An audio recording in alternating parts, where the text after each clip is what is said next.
Share screen and play. All right. Thanks for joining us today, everyone. Today, it's appointment setting. Tony and I are going to give you some tips on how to set appointments. Now, appointments, well, before I even jump into all these things, I always say appointment can be just a conversation. An appointment is meeting someone for the first time. Uh, Anybody that might be you have a conversation with for the first time that might buy or sell sometimes in the future, to me is an appointment. Some so just want to make sure you got that right off the bat because some agents think the appointments that we meet are just meeting with buyers, showing them a house, or a listing appointment. That's great. That's your the end goal. But just wanted to give you that heads up first. So we'll go through the first slide here. Master the art of getting more appointments. Why appointments create consistent income. The difference between talking and converting. Building confidence with every conversation, setting appointments with buyers and sellers, creating urgency without pressure, and turning leads into signed clients. So that's what we're going to go over today, about 9 or 10 slides here. So we're not going to keep too much of your time.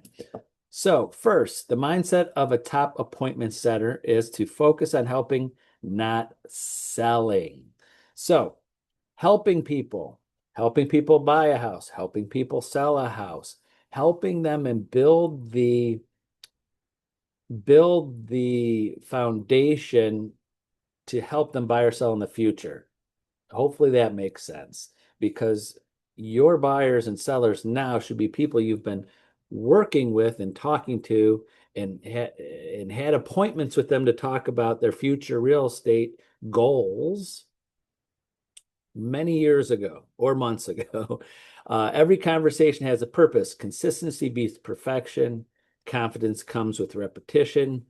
Learn to handle rejection professionally and treat every lead like a future client. What are your thoughts, Tone? You're on mute. I always forget that. I That's think right. focus on helping, not selling is the biggest thing. I always say to folks, I'm not here to sell you anything. I'm here to serve you. Uh, that goes hand in hand with, a complaint I hear, from agents all the time is, people just think we're just door openers. You're not a door opener. You're an advisor, and advisors serve. They don't sell. Exactly. And then also you just feel that, if you're only talking to them when they're trying to buy or sell right now, they're not gonna connect with you unless they're your best friend or your cousin or your mom or your dad, maybe, but you got to show value and have that appointment to talk to them about their future needs someday and explain that I'm here to help and guide you before you even decide to buy or sell. So helping, not selling, like you said. So every conversation has a purpose. Every conversation you have with a prospect, your goal is to find out when they're thinking of buying or selling and what do they need from you. Quick example is that getting an appointment with a homeowner. How easy as that could be. When agents ask me where do I find sellers? I said anybody that owns a home in Ohio is a potential seller. Or usually they're asking for who, where's the sellers that are going to be selling tomorrow? Well, we don't know that unless you've been talking with them for a while. But ha setting up an appointment with a homeowner just to see, let them know what the value of their house is right now and keeping them updated, have an quarterly update, kind of like your financial advisor when they go, hey, let's go over your stock portfolio or your 401k and they talk to you because they want to keep you as a client. Same with you. You have lots of future clients out there. You just have to make an appointment to talk to them. Consistency beats perfection. What I mean by that is if you have to connect with them, have conversations with them, set appointments to have conversations with them about, say, future sellers of yours, And consistency, do it every 4 months, every 3 months, once a quarter, twice a year. What you have to be consistent with. You can't talk to them today and they're going to set up an appointment today to talk about what their house value is today. And they say, well, we're going to sell in the next 5 years. And you don't talk to them until the 5 years from now in hopes that they didn't find another agent or sell early. Uh, Confidence comes from repetition. The more you contact, the more you call them, the more you set appointments to talk about their future needs. Learn to handle rejection professionally. If they say, stop calling me, totally understand that. Treat every lead like a future client. Everybody, almost everybody, if you talk to somebody or meet someone for the first time, or someone gives you a referral of someone that might be buying or selling, you got to treat everybody like a future client. The main goal of every lead conversation: build trust quickly, ask questions and listen carefully, discover motivation and timing, create value during the conversation, control the flow of the call, and move naturally towards scheduling the appointment. Any insight to this, Tone?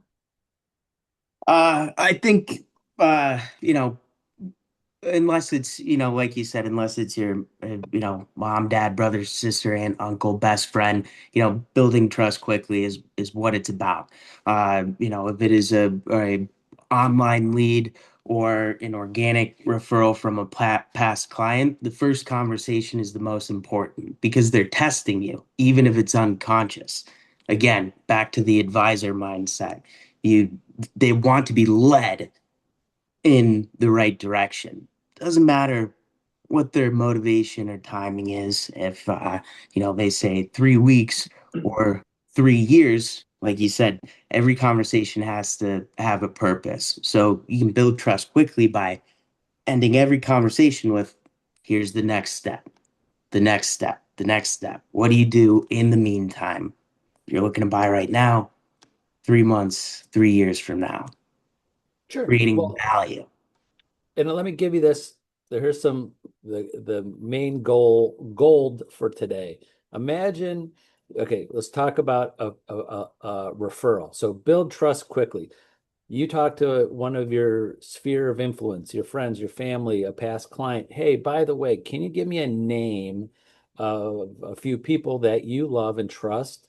Because you trusted me to help you buy or sell a house, or you trust me. But someone that I could put on my database, I could follow up with over the next between the time they own a Mhm. house, not till the time they need to sell it or buy something else. I want to be their trusted real estate advisor. Okay, they give you two names. Now we're jumping into this. I'm going to go right down this list.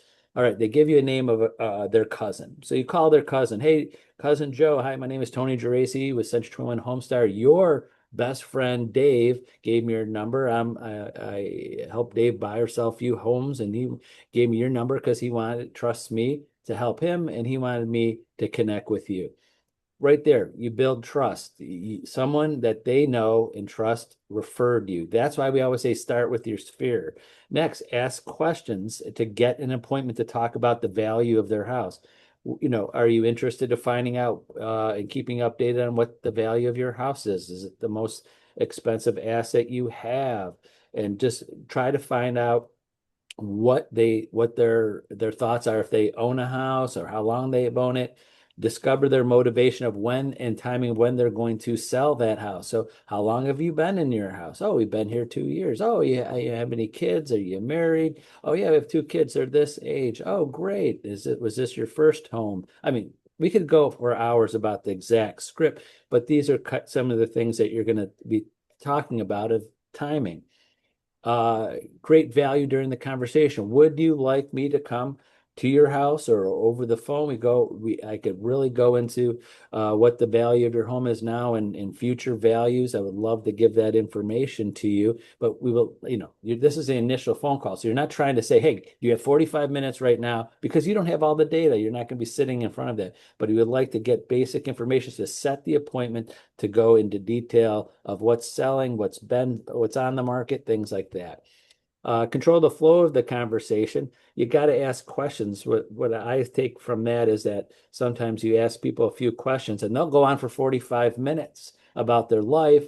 And at the end of the conversation, then they're tired of talking, and then you didn't even get through anything. So you got to keep the conversation going of asking questions, keeping it short, because this is just an initial phone call. So this is what I'm trying to initial phone call, just a few minutes to introduce yourself, to set the appointment, and move naturally towards scheduling that exact appointment. Well, hey, when you have a half hour of your time, 45-minute time, come to your house. I'll give you a CMA. And then the creating value is saying, hey, over the next several years between now and when you want to sell, I'm going to keep you updated of what's going on in the market and what the value of your house is, and to show that you're giving them value and that it doesn't cost them anything, and they know you're not making any money. So that's where the really big value comes in. So I already jumped into some of those scripts right there. So that was on the next slide. I already jumped right in. So yeah, so, here's I kind of went over that. Important tips: smile while speaking, use energy and enthusiasm, speak clearly and confidently, and sound conversational, not scripted. Again, in this, that's why I, I've been doing this so long. So I just, if you have to use the word wing conversations, because I've practiced it, I've said it. I'm just throwing out ideas. If you don't feel that comfortable doing that, you got to practice and get used to it. Any insight to this? Yeah, I think, it's a lot of people say, it's not about what you say, it's how you say it. I think it's there's a why not both. Scripting is important, but, to sound conversational, you have to make it your own. Right. But again, you don't want people going on and on for 45 minutes, but just making one small tweak in the opening can change everything. I know. I used to ramble on in the front trying to get around to, okay, tell me about, this and that, and it gets very robotic.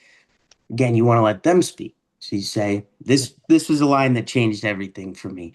So, I was reaching out regarding your interest in real estate. I'd love to learn more about what you're looking to do. Tell me the whole story about what you're looking to do. And 99% of the time, they will tell you the whole story, and you just go off of that. Your script is over at that point. Just be Right, right. natural after that. You know, it's really just one line, and they'll tell you. Exactly. No, no, you just see it. Just again, that's the best part about referrals. When someone's referring you to someone else, your guard should be a little bit not down, but feel more comfortable, because that person, if their best friend Dave referring to their cousin Joe, there's a high probability that they're gonna be okay talking with you and have a conversation with you, because they don't want you to go back to their friend Dave and go, wow, thank you, your cousin Joe's a jerk, and hung up the phone on me. So Right. that's why this is the difference between why we say build referrals. You have to have the patience to wait, have those conversations that get you the appointment to go more in detail with things. All right, questions that build conversation. What made you start looking now? Have you spoken with an agent yet? What's your ideal timeline? What areas are you interested in? Are you buying, selling, or both? What's most more important to you in this move? These are more conversation or questions for a lead that comes in. Maybe it's you're at an open house. These are questions you would ask a buyer when they're in an open house. Someone that called you off a yard sign, an internet lead, something like that. Someone that's right now. These are the important questions to ask to, again, to get to that next appointment, which something like this is showing them a house, going over their list of where they would want to move, things like that. So, any question or thoughts here, Tone? I think, all these things will just give you everything you need to know to be able to pick something out of that and provide, of value to them, something, unique. Whether it's Right. an ideal timeline, oh, we'd like to move in a few months. We'd like to do it this summer, but we know the market is terrible. It's probably not going to happen for a year or two. Okay, just write that down, book the next appointment, show them how they could move now. That's the value. You can do that with any of these things, really, but this will give you your playbook on how to, secure them as a And client.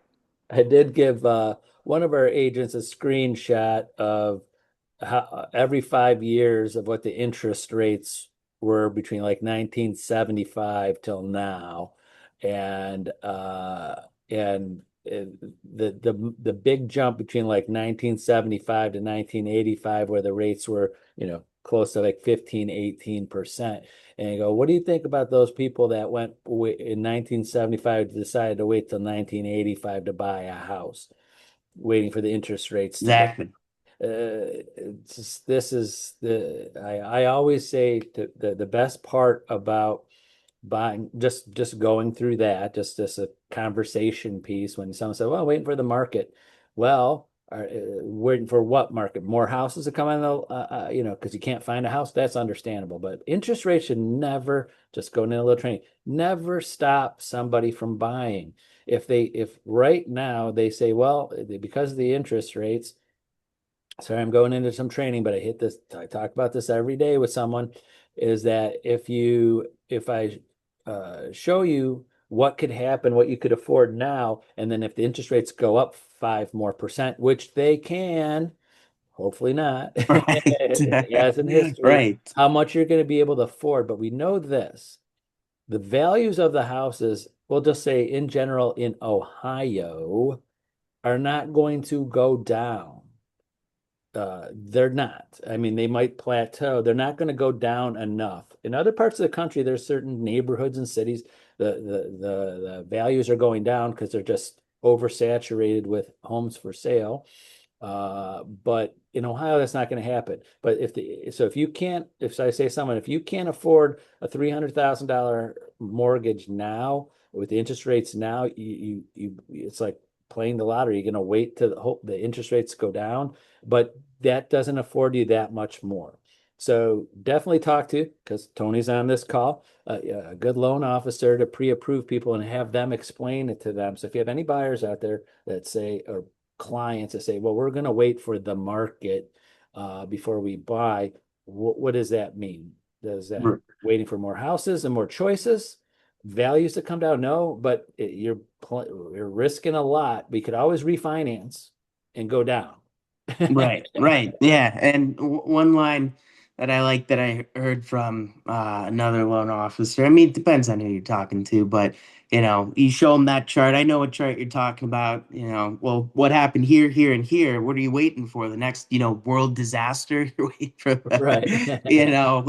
everything's gonna get worse, one way or another. That's the only time, anything is gonna, get back to whatever you're waiting for. So tell me what has to happen to make this make sense. And I Right. love that line. I use it every day, every day. Exactly. And it just like this is, if someone buys a house, say it's like it's buying like a stock.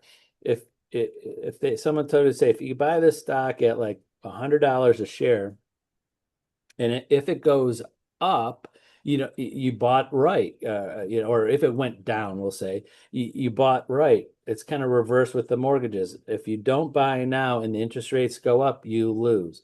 But if you buy now at the interest rate now and the interest rates go down, you still win. You refinance and get the lower rate then. That's the best part about mortgages. So, all right, how to transition into the appointment.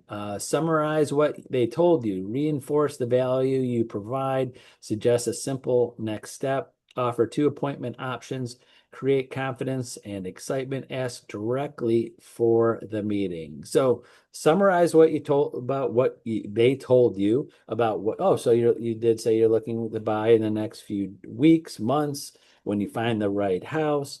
Reinforce the value provide, like, hey, I'm here for you. I work by referral only. I only have a select number of clients, and I would love for you to be one of those clients. I'm an expert in this area, years of business. Reinforce your value going in.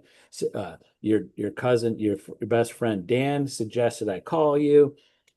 Simple next steps, like, hey, the next step is for us to either on the phone or in a face-to-face meeting and go over all your needs and wants for your home you want to buy. Also, kind of like, I want all other decision makers to be there. If they're married, you're talking to the husband, the wife, partners, fiancés. You want them both in the room. So many times I've had agents call me like, "Oh yeah, I talked to this person," and there's even a referral, and they said, "Oh good, I was about to come out and list their house the next day," and we had a couple conversations, and all of a sudden the day I was going out there, they called me, and I'm so sorry, my wife has a good friend that's an agent too, because they just talked to the husband and they had a couple good conversations with him. The husband said, "Hey, come out and meet my wife," but who they didn't know that the wife was talking to someone else. But if he got in earlier, like, "Hey, listen, let me sit down with you and your wife," well, they'll be both at least on the phone call, probably would have stopped that something from happening.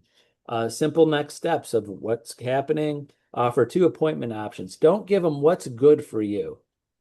What's good for you this week? No. Hey, you look at your calendar. How's Thursday at 5 o'clock or 7 p.m.? What's good for you? What Give them two choices. Hey, what times are good for you? Early evening after work. Great. What's good for you? Wednesday at 6 or Thursday at 6? Don't leave it so open. Just tell them what, two options.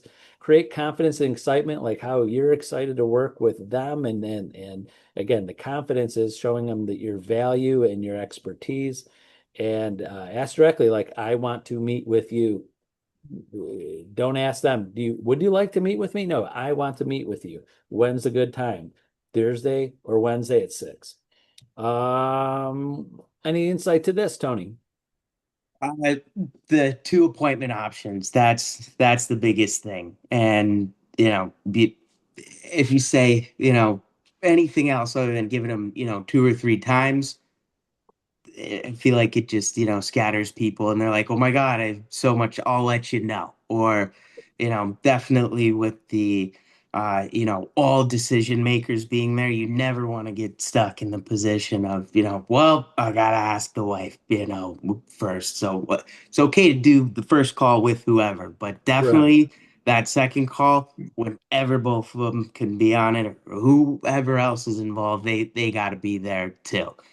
You can't leave it to people to explain what you convey your value to someone else the exact way that you had it intended for it to come across. Now remember, and you can say this is just something that I like to say because I like to be explain how low pressure it is. So if someone says, "Yeah, well, I don't know if I should want to," because we're not coming to, you're not going to their home to sell them beauty supplies. So sometimes you have to remind them of that. "Listen, I'm coming out to help you and give you information. You're not selling your house today. You're not buying a house today. I'm just coming out, free consultation, just to meet you at low pressure." Because sometimes people feel like, "Gosh, someone's coming to my house. I feel like a traveling salesperson, selling me a whatever, some type of, I'm not selling you insurance. I'm not selling you investments. I'm not selling you vacuum cleaners. I'm coming out to give you a free consultation of where your future goals are someday." So sometimes people, because there's really not too many other sales types jobs that are like this, that take long-term planning. And that's why I think you might have to remind people, if they're nervous of you coming over, might have to remind, "Don't, no, really, this is just a conversation. You're not selling your house today. I just want to come out and see your house and give you what I think the values. You already told me you're not going to sell your house for about 5 years, but I want to come out and meet you and your wife and to sit down and go over maybe a future plan of staying in contact, keeping you updated of what's happening." Something like that. Follow-up strategies. Most appointments happen after multiple contacts. Follow up quickly after new inquiries. Use calls, texts, emails together. Stay professional and positive. Provide value in every follow-up. Never assume "not now" means never. And follow-up timeline: this day one, day two, day 4, day 7. We'll just stick with more example, like leads coming in now. Before I was just talking more about future business, but someone like open house. Example, someone, you have an open house, someone signs your sheet. Next day, you should be following up with that contact. Hey, are you looking to buy soon? Calls, texts, emails. Day two, follow-up text. Day four, follow-up call. Day seven, market update, helpful information. Even if they're a buyer, market update. If they came through your open house, keep them updated. You should be telling them what's going on in the market, getting them up in your follow-up programs. So in these follow-up, this is where a lot of agents fall off. They stop because they don't get a hold of them. This is stuff you contact them, you call them, you email them, you text them, let them know you're there, get them into your database to follow up with them. So that's the most important. Is some agents just feel like not now or no contact means never. Until they scream at you to stop calling them or talking to them, you should keep going on. So what else do you think about this, Tony? I think, following up and staying front of face is extremely important. It's the most important thing. I can't tell you how many times I just had it, happen yesterday. I have a client that I'm working with, and then they go ghost. You don't hear from them for a while. I'm following up with them. They don't answer anything, and then they call me and they say, "Hey, I'm looking to put an offer in right now." They never even got fully pre-approved. They didn't even send over any documents. So I'm like, all right, you got to send me, your pay stubs, bank statements. We could get it done, real quick. We already, have that strategy, that value that I gave them.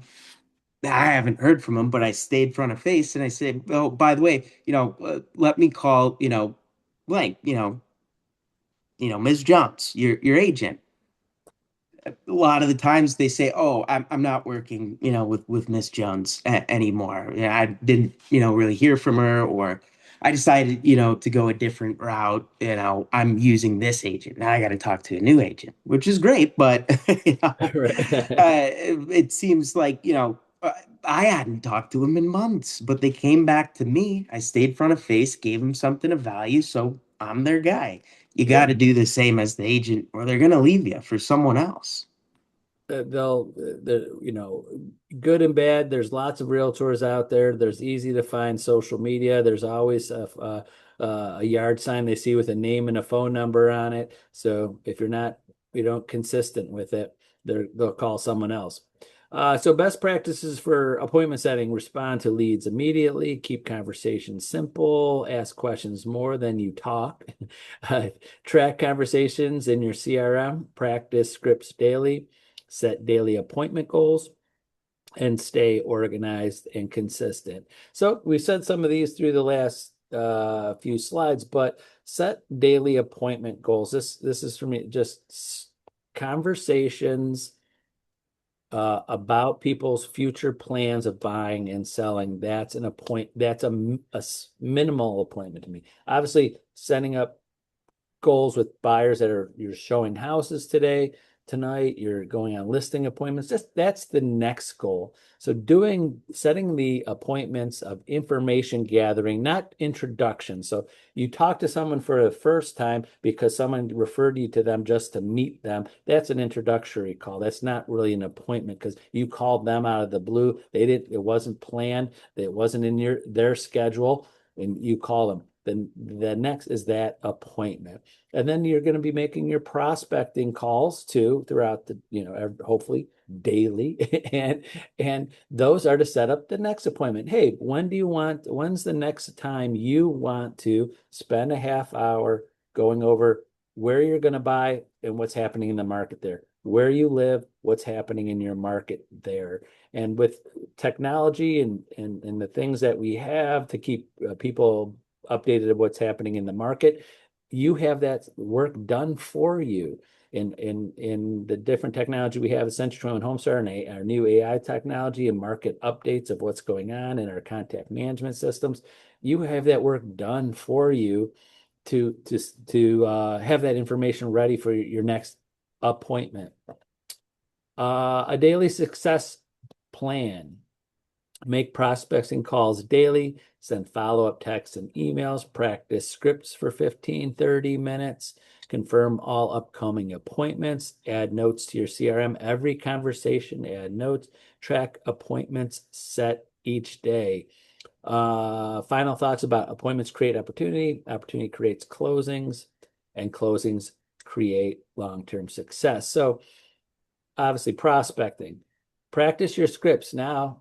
Century 21 Homestar agents, our new AI system on homestaruniversity.com. We have AI role playing and scripts in there.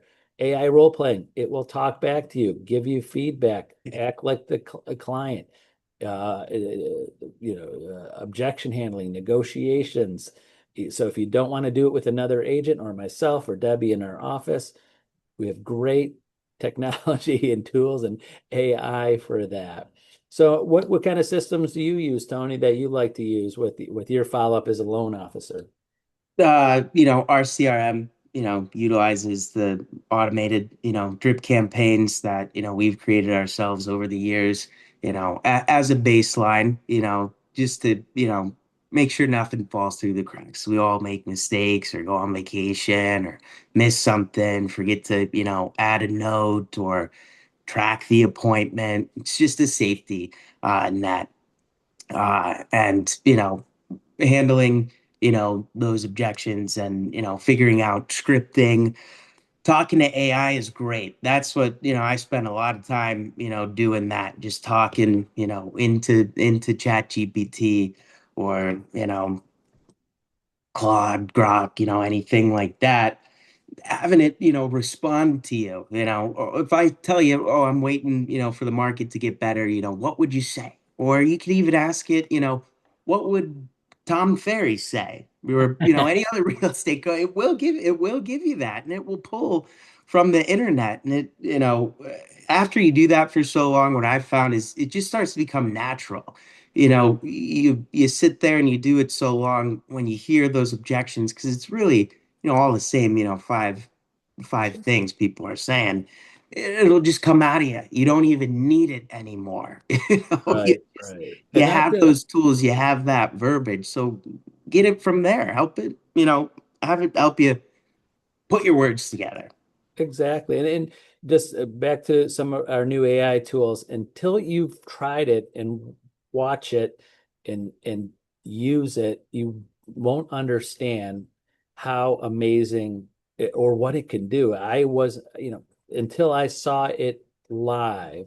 Example, you could pull out this example, you could pull out a marketing report that and it'll analyze a market for you. Say, hey, I have a seller in this area. This is their address of their house because it'll find them. And this is the address of the house. I need a CMA and a market analysis. What's happening in the market over the last 6 months? Boom, boom, boom. It'll show you. Now, next you ask the AI, this potential seller, client of mine who owns this house is an accountant and very analytical and really wants to know numbers and number driven and